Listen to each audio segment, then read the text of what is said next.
ప్రేమని వెతుక్కుంటూ వెళ్ళలేం. అలాంటి ప్రేమ ఎప్పటికీ మనతో ఉండదు. అదే జరగాలి. మనల్ని ఏదో మాయ చేసినట్టు ఉండాలి, తలకిందులు చేసేయాలి, ఎప్పుడు మనతో పాటే ఉండాలి. అదే నిజమైన ప్రేమ. అది నాకు జరిగింది. యాక్చువల్లీ నేను జెస్సీని చూస్ చేసుకోలేదు, నన్ను పడేసింది ఆ ప్రేమ. తనే జెస్సీ.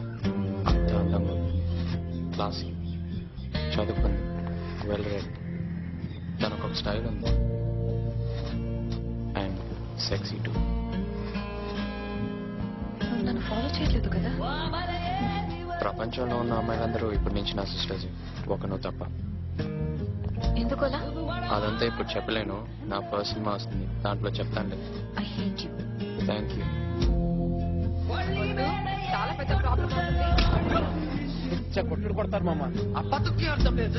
ఇంగ్లీష్ ఇదేం చెప్తుంది? జెస్సీ జెస్సీ అనే కదా. ఎవడైనా సరే, మీ నాన్నైనా సరే,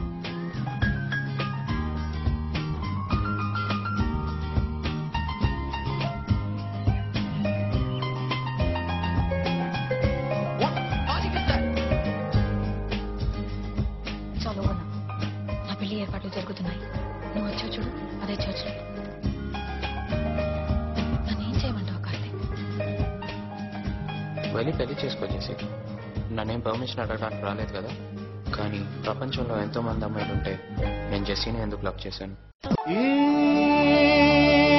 హృదయం కరిగించి వెళ్ళకే నా